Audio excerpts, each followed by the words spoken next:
pigs, the real pigs, not the guinea pigs. I didn't read about pigs. The pigs, just kind of sum it up, they fed them, they had a control group and then a group that they were feeding the pineal glands. They fed them not a lot of the pineal gland, and the pineal gland pigs at 7 weeks were bigger than the control pigs at 10 weeks. So they were a little over 3 weeks ahead in growth, which is huge when you talk about growth when you're raising a pig. Yeah. That's like a 6-year-old child looking like he's 13 or 14. That's crazy. Another experiment was conducted on a group of 48 guinea pigs. And poor guinea pigs, man, I love mine. And it was divided into test and control lots. Of course it was. It was an equal number of male and females, but the males and females were separated. The test pigs were fed pineal glands. They were 2 weeks old, and the diet was continued for 9 weeks. The males and females were then placed together in breeding pens. All except 2 of the pineal-fed pigs gave birth to young before the first of the control. The difference between the birth of the young of the first pineal-fed pig and the first control pig being 14 days. Development of the pineal-fed pigs was even more rapid. It says these experiments are particularly significant because they're a first of their kind. Full of possibilities can only be conjured at the present time. As a practical solution for food problem, even in their present stage, these experiments show that chickens and other food animals may be rapidly developed by the administration of pineal gland from other animals. Wow. And then that's disturbing that they have Moloch there as a fucking 2/3 of the image of the newspaper article. That part that you were just reading, that next sentence, while scientists will move slowly in applying similar treatments to human beings. Wow. What a find. That's insane. This is what I'm talking about. Dig deep into this. You find some weird shit like this, man. And you know what disturbs me the most is the fact that it's the Times-Dispatch in Richmond, Virginia. There you go. It's right next door to you, Dan. Right? Yeah, so they published this, but it was a republish of the Star Company, which is in Great Britain. Oh, yeah. They own the rights to this article right here. By the Star Company, Great Britain rights reserved. That's crazy. Yeah, it is. What a crazy find to end the Strange Fact and Findings with. Right? And I guess now we move to theories. So do you want to go first, Dan, and tell us about the first theory? Yeah, I'll go with the first one. So this is the number one theory that goes with adrenochrome. Reptilians need adrenochrome to help them survive. It's like a necessity for them. It is believed that most of the elites that rule the world are infiltrated for their satanic rituals and then harvest the adrenochrome from them. Like, number one example, we're going to say it. Queen of England, reptilian. Yes, it is believed that she is a reptilian. And the fact that a bunch of kids in Canada went missing when she was there. So it's believed that she did kidnap a bunch of kids. Bitch got COVID-19, yeah. Yeah. Respectfully.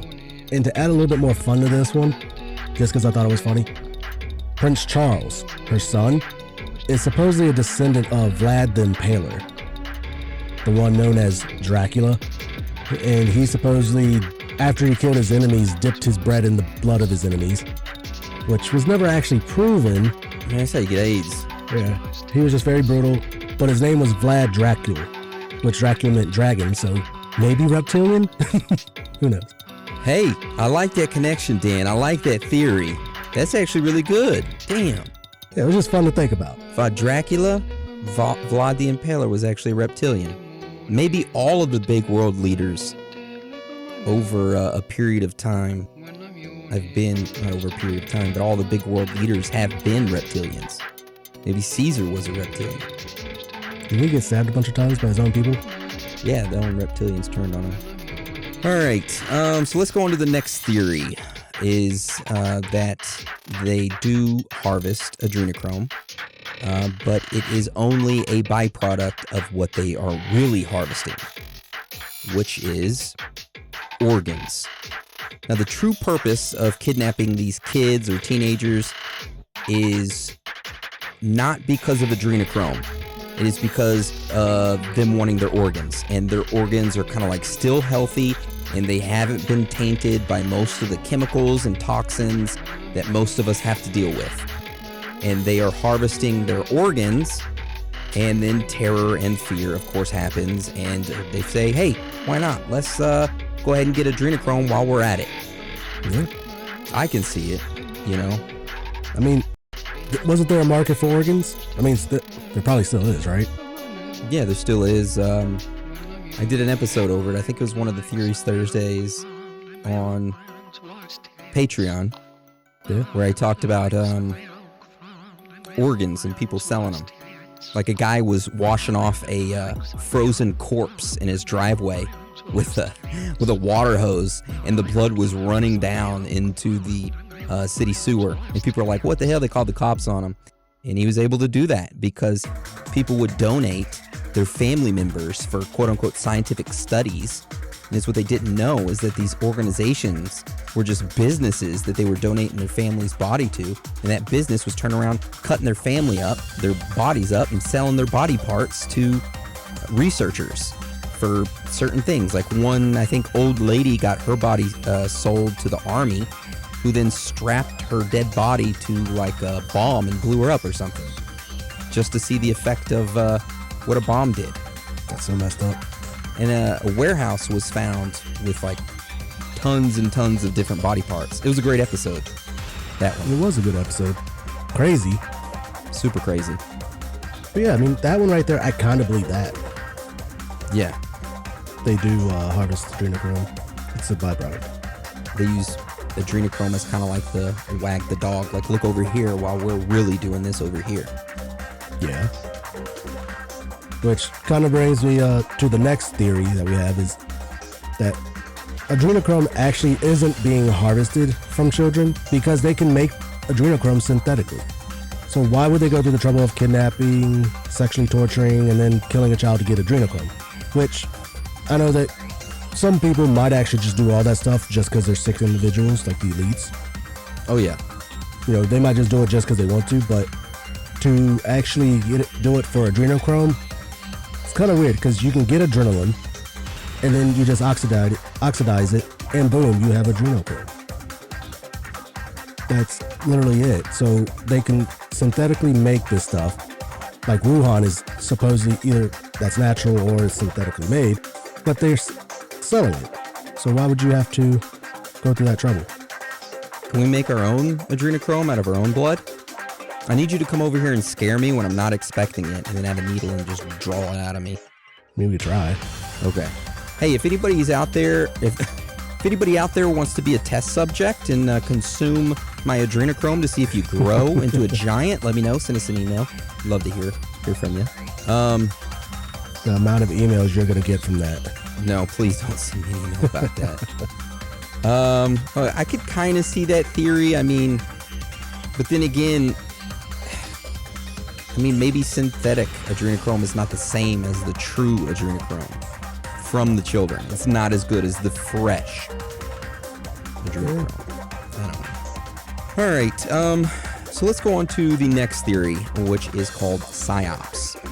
So this theory goes off the fact that adrenochrome harvesting is made up to kind of add to kind of like wag the dog, look in this direction as the pedophiles operate their pedophile ring, right? Because, we all know that pedophile rings are real. Someone, aka Hunter S. Thompson, started saying that they were torturing children to harvest adrenochrome as well. Now, it was him that kind of like brought up the harvesting it from people's bodies. Like, he's the one who first kind of like mentioned this.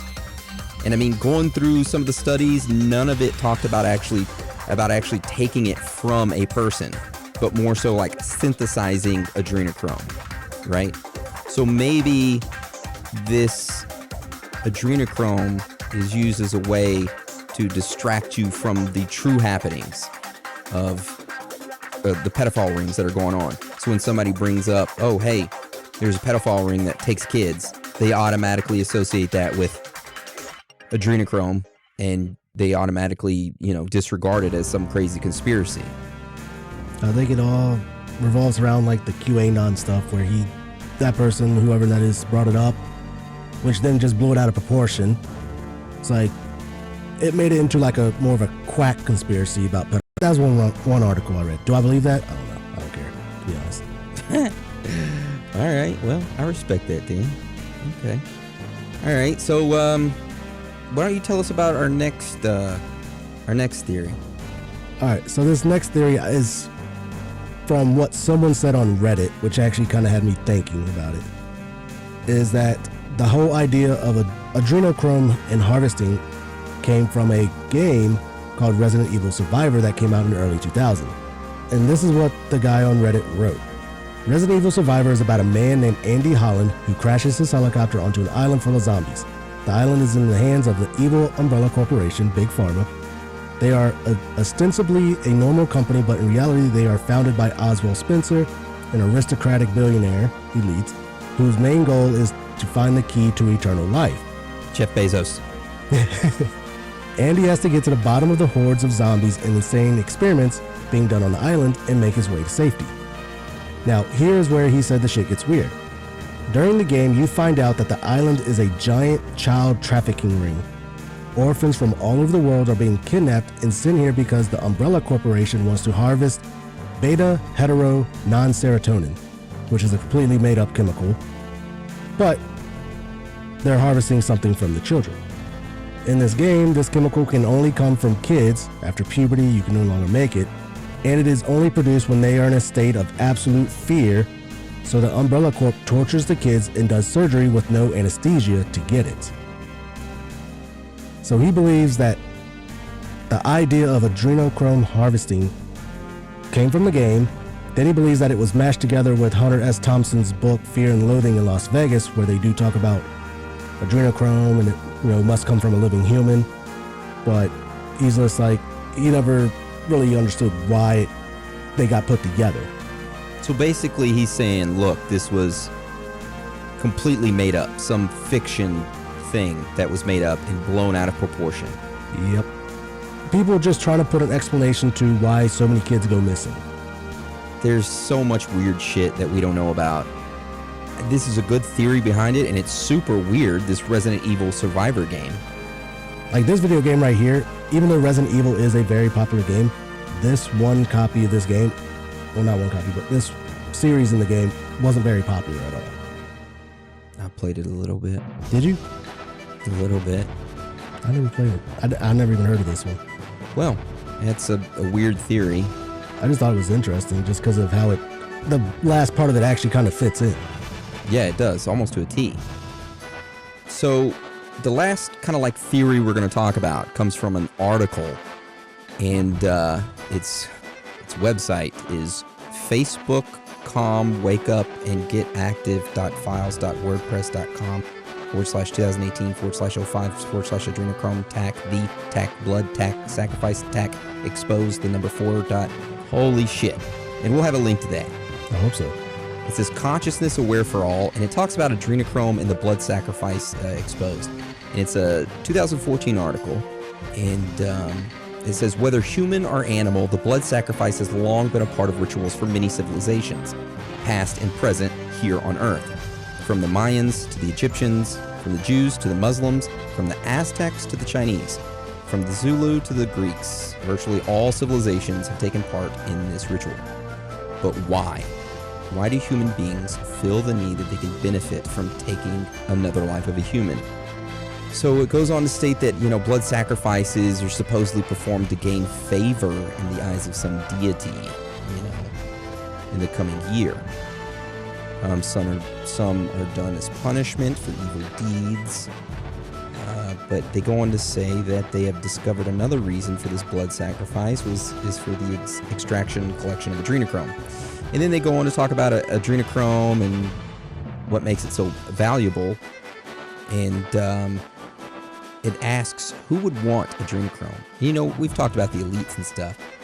They go on to say, get this shit, former U.S. Vice President Al Gore was once apprehended at an airport with a suitcase full of packets of his own adrenochrome-laden blood. Now this is oh man. This is according to Uncle Alex Jones, Alan Watts, and Fritz Springmeier. All high-level bureaucrats and VIPs carry around at least 2 pints of their own